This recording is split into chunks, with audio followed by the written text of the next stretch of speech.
kita di Samsat Denpasar, harapannya Bapak Ibu yang berada di lingkungan terlibat ya, ya Pak? itu, dan ada lagi kita selalu mensosialisasikan atau nge-share di sosial media. Udah, jadi tidak seperti yang dipikirkan banyak orang bahwa Nyamsat itu ribet. Ayo datang ke Samsat terdekat. Terima kasih. Mantap. Ya. Jadi Bapak Ibu,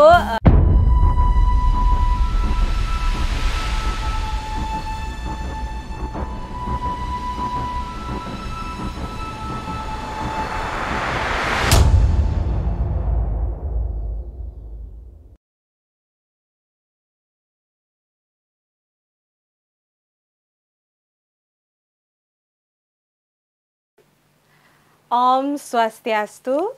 Assalamualaikum warahmatullahi wabarakatuh. Namo Buddhaya, salam sejahtera, salam kebajikan bagi kita semua. Halo, selamat pagi, selamat datang kembali di acara podcast ASN Bali Bisa, Bali Bincang Santai, di lingkungan pemerintah Provinsi Bali yang tentunya selalu hadir di tengah-tengah Bapak Ibu di ruang diskusi yang santai tapi produktif. Dan hari ini hari Rabu 9 Juli 2025, Hari Buddha Paing Uye. Kembali saya kedatangan bintang tamu spesial yang akan membawakan tema yang sangat menarik untuk hari ini. Tema kita hari ini adalah ASN sebagai pionir taat pajak kendaraan bermotor. Nah, bintang tamu saya atau narasumber saya gitu ya hari ini adalah sosok yang dekat dengan kita, masyarakat Bali, karena kita sering nih menggunakan layanan yang memang beliau nahkodai. Kita langsung saja kenalan, saya contek dulu namanya biar nggak salah.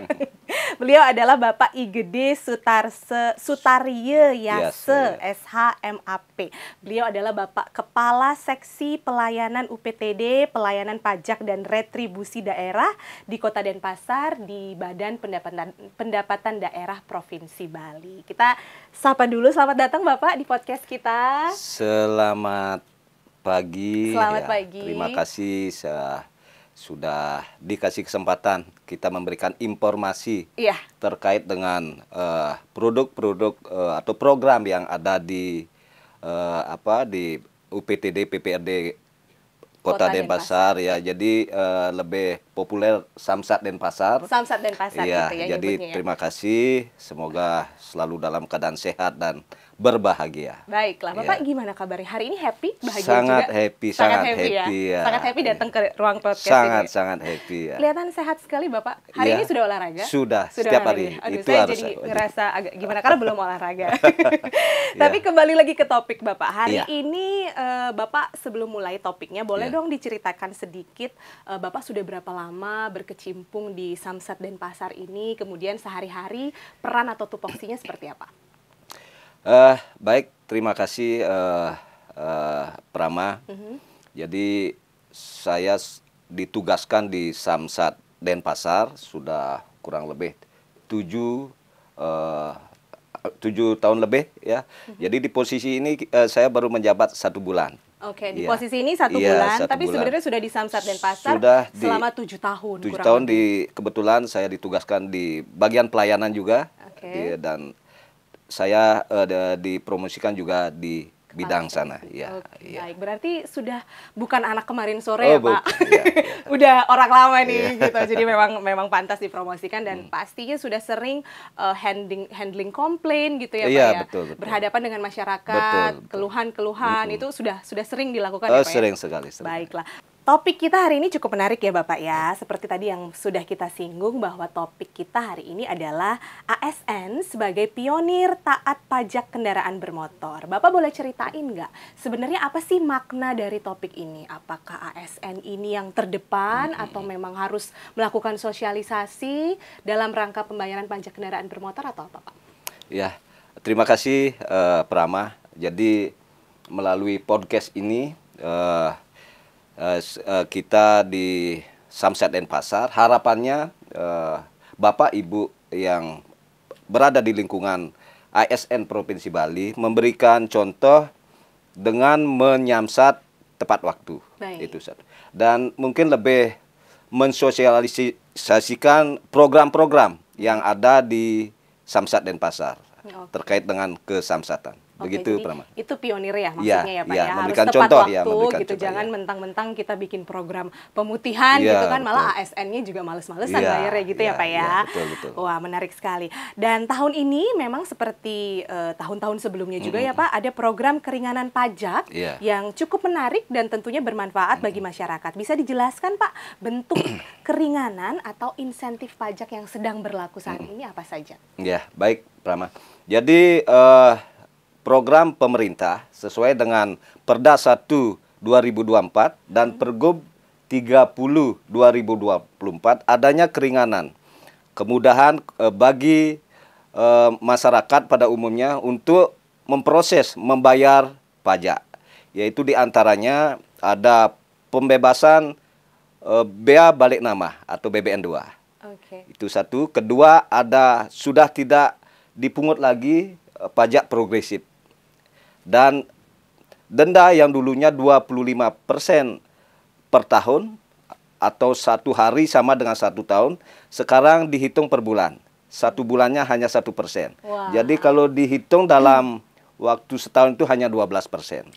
Ya, itu bentuk keringanannya Pak ya. Kalau boleh saya rangkum lagi, bebas bea balik nama, kemudian tidak lagi ada pajak progresif. Boleh eksplor nggak Pak, pajak progresif dielaborasi Pak, apa sih gitu? Kalau yang baru dengar gitu kan, apa ya pajak progresif, maksudnya apa gitu? Jadi lebih mudahnya mungkin Bapak Ibu mengerti, progresif itu dari kendaraan 1, kedua bayar pajak itu berbeda, ya, 2, ketiga dan selanjutnya.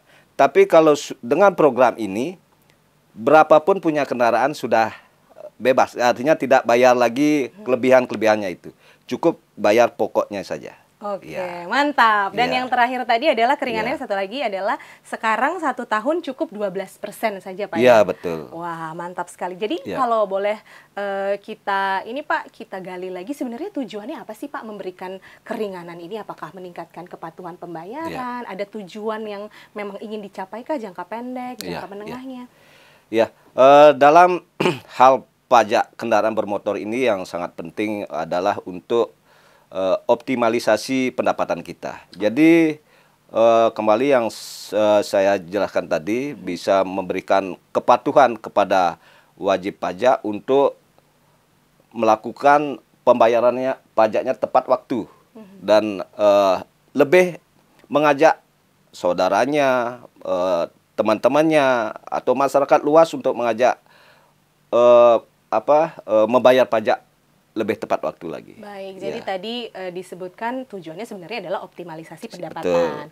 Tapi menurut Bapak, apakah ini kemudian juga dari segi internal organisasi berdampak pada peningkatan kualitas database yang Bapak miliki terhadap kendaraan bermotor yang ada di Provinsi Bali, Pak? Tentu bagian daripada pendataan kendaraan yang ada di Provinsi Bali ini. Jadi memang bukan tujuannya hanya untuk membayar pajak saja, tapi adalah juga untuk memperbaiki kualitas database yang dimiliki ya Pak ya. Betul. Siapa-siapa saja pemilik kendaraan, kemudian apakah mereka sudah taat belum membayar pajaknya. Betul sekali. Dan ini memang merupakan adalah salah satu langkah nyata dari UPTD yang Bapak nahkodai sekarang ya di pelayanannya ini ya Pak ya. Baik, Bapak selain memberikan program keringanan-keringanan ini, ada strategi lain tidak? Atau strategi-strategi khusus untuk Bapak terapkan di Samsat Denpasar? Ya, baik. Jadi program-program yang sudah kita lakukan selama ini, ada kita bekerja sama dengan kepolisian, dengan Dinas Perhubungan, Jasa Harja juga mengadakan rahasia gabungan. Rahasia gabungan yang itu dilakukan kurang lebih 6-8 kali setiap bulan. Setiap bulan. Itu dilokasikan tempat yang berbeda. Itu salah satunya. Kedua, kita ada door to door. Jadi setiap pegawai itu ditugaskan untuk melakukan door to door yang tunggakan pajaknya. Jadi ada petugas kami bagian penagihan dan kami semua sampai ke Satpam kita ditugaskan untuk melakukan door to door. Oh baik, berarti semua lini terlibat ya Pak? Itu. Dan ada lagi kita selalu mensosialisasikan atau nge-share di sosial media di semua pegawai diwajibkan untuk nge-share ya. Untuk share ya, status Instagram gitu Pak ya, dan status semuanya, Facebook, status WhatsApp gitu. Tadi menarik Pak, tadi Bapak katakan bahwa rahasia gabungan ini sebanyak 6-8 kali gitu. Boleh dong kita dikasih contekan. Kira-kira ini kalau rahasia gabungan itu di lingkungan mana saja sih Pak, atau tempat-tempatnya gitu? Bapak punya ini nggak, program-programnya memang sudah di set up sedemikian rupa kah, atau memang secara acak saja? Iya. Jadi khususnya kita di Denpasar, dan itu juga menjadi suatu program Bapenda se-Bali. Jadi semua UPTD itu melakukan suatu terobosan rahasia gabungan. Dari pihak kita di Bapenda atau Samsat hanya sebatas pendataan. Karena kendaraan ini kan mobile. Jadi bisa saja Prama kemarin punya dan bulannya saya, dan saat saya punya itu datanya saya harus tahu dari pihak Samsat. Nah, itu salah satu fungsi daripada kita melakukan rahasia gabungan. Rahasia gabungan. Ya. Jadi titik-titik lokasinya memang tidak bisa ditentukan sekarang tidak, ya Pak ya? Ya, tidak. Jadi rahasia, teman-teman. Kan rahasia gabungan. Iya, benar. Bukan hanya razia, tapi rahasia juga ya Pak ya? Oke, menarik sekali. Kemudian Pak, satu lagi tadi, program door to door. Apa sih Pak program door to door itu? Sebenarnya saya agak kurang paham. Maksudnya dari pintu ke pintu, pintunya apa, pintunya siapa gitu Pak? Jadi langkah kita di bagian penagihan khususnya, apabila ada tunggakan pajak bagi wajib pajak, kita berkewajiban mengingatkan kepada masyarakat sesuai dengan alamatnya. Jadi si petugas ini datang ke wajib pajak yang ada tunggakannya untuk mengingatkan bahwa Bapak ada tunggakan pajak ya. Jadi dengan kita memberikan door to door itu, si wajib pajak ini bisa saja langsung ke Samsat, bisa saja dia menitip dengan kita, ada program Samsat Kerti namanya. Nah, begitu Prama. Oke, jadi door to door ini maksudnya petugas petugas pajak di UPTD langsung datang, jemput bola gitu ya Pak ya, mengingatkan. Rumah-rumah, mengingatkan. Tapi bukan layaknya seperti debt collector yang gedor, kemudian secara marah-marah gitu, bukan ya Pak ya? Jadi cuma selamat pagi Ibu, tunggakannya belum gitu ya Pak ya berarti. Salah satu selamat pagi Bapak Ibu, apakah benar dengan DK ini miliknya Ibu? Nah, jadi sudah ada salah SOP-nya. Satunya ada SOP-nya. Dengan ramah tentunya ya Pak ya. Karena kalau ribut-ribut nanti malu sama tetangga Pak. Harus. Iya. Jadi itu tadi salah satu inovasi yang memang membantu sekali kan, karena kadang masyarakat lupa atau memang juga takut untuk datang karena mungkin melihat birokrasi atau takut kena denda gitu ya Pak. Memang kurang terinformasikan kan, karena tadi walaupun sudah di-share di seluruh sosial media, kadang-kadang masih banyak masyarakat kita yang memang belum menggunakan sosial media, walaupun punya handphone tapi ya nggak punya akun Facebook atau nggak ada akun Instagram gitu ya Pak. Jadi memang mungkin belum terinformasikan ya Pak ya. Jadi keren sekali door to door ini. Kalau efektivitasnya sejauh ini bagaimana Pak? Respon masyarakat dengan program ini? Sangat dengan program-program keringanan-keringanan ini cukup membuat menjadi dampak baik kepada masyarakat, karena seperti halnya Gayung Tersambut ya. Jadi di satu sisi masyarakat yang pasca pandemi ini kan masih dengan perekonomian yang belum 100% stabil, jadi memberikan istilahnya vitamin kepada masyarakat untuk membayar pajak begitu. Ya. Berarti memang sambutannya cukup baik baik. Oke Pak, untuk kedepannya apakah Bapak punya mungkin atau rencana mungkin untuk membuat suatu program yang tidak hanya melibatkan ASN di Samsat Denpasar saja, karena ini kan konteksnya ASN sebagai pionir gitu ya Pak. Punya nggak Pak kira-kira rencana atau mungkin cita-cita ke depan bahwa saya harus juga melibatkan ASN lain di lingkungan pemerintah Provinsi Bali dalam rangka menyosialisasikan program ini, ya tidak harus jauh-jauh ya Pak, mungkin ke tetangga, ke keluarga, atau ke komunitasnya gitu. Ya baik. Dengan perda atau pergub yang saya maksud di awal tadi, jadi kita dengan option pajak, tentunya kita sudah berkoordinasi dengan Bapenda Kota Denpasar. Iya, Bapenda Kota Denpasar. Jadi ASN-nya Bapenda Kota Denpasar dulu. Betul, iya. Jadi melalui Kota Denpasar dengan berkoordinasi mungkin dengan kepala lingkungannya yang paling terbawah untuk terkait dengan tunggakan terutama ya, mensosialisasikan terkait dengan program-program yang ada di Samsat Denpasar. Jadi memang sampai ke circle kepala lingkungan sudah dilibatkan ya Pak. Wah, keren banget. Dan ini Pak, pertanyaan satu lagi nih. Saya rasa ini pertanyaan yang ditunggu-tunggu oleh masyarakat. Kan kadang masyarakat kita belum begitu gamblang mengetahui gitu ya Pak. Kalau mau bayar pajak, ini mereka taunya hanya datang ke Renon gitu Pak, ke kantor Samsat Denpasar. Padahal sebenarnya kita udah punya ya Pak ya, gerai-gerai Samsat lain yang bisa dimanfaatkan oleh masyarakat kalau masyarakat kita mungkin males ngantre atau kejauhan gitu. Boleh nggak Pak kita diinfokan lagi, dijelaskan lagi di mana saja lokasi layanan pembayaran pajak kendaraan yang tersedia di Denpasar? Ya, baik. Jadi Bapak Ibu, kita tidak hanya ada di Samsat Renon ya. Kita ada di gerai-gerai seperti Penatih ya, di Penatih. Kita ada di Mall Pelayanan Publik di Lumintang. Kita ada di Samsat Keliling atau Samling. Bisa dicek di Instagram Denpasar, Samsat Denpasar _9. Kita ada di Sesetan, Samsat Pembantu Sesetan, ada di sebelah selatan kantor kelurahan di Pegok kurang lebih. Kita ada juga drive-thru yang bertempat juga di Sesetan. Kita buka dari pagi sampai sore, sampai jam 7.30 malam. Jadi ada banyak gitu. Banyak. Kalau tadi saya hitung-hitung kurang lebih ada 4 ya Pak ya? 5, ya betul. Jadi memang teman-teman ASN di lingkungan pemerintah Provinsi Bali atau Bapak Ibu yang sedang menonton kami, kalau mau bayar Samsat tidak perlu atau tidak hanya bisa ke Renon saja Pak ya, Samsat Denpasar saja, tetapi juga bisa ke gerai-gerai yang sudah disebutkan tadi oleh Bapak Gede. Dan kalau memang belum jelas tadi informasinya, nanti bisa refer langsung ke Instagramnya. Boleh diulang nggak Pak? Instagramnya itu akunnya apa? Ya, Samsat Denpasar _9.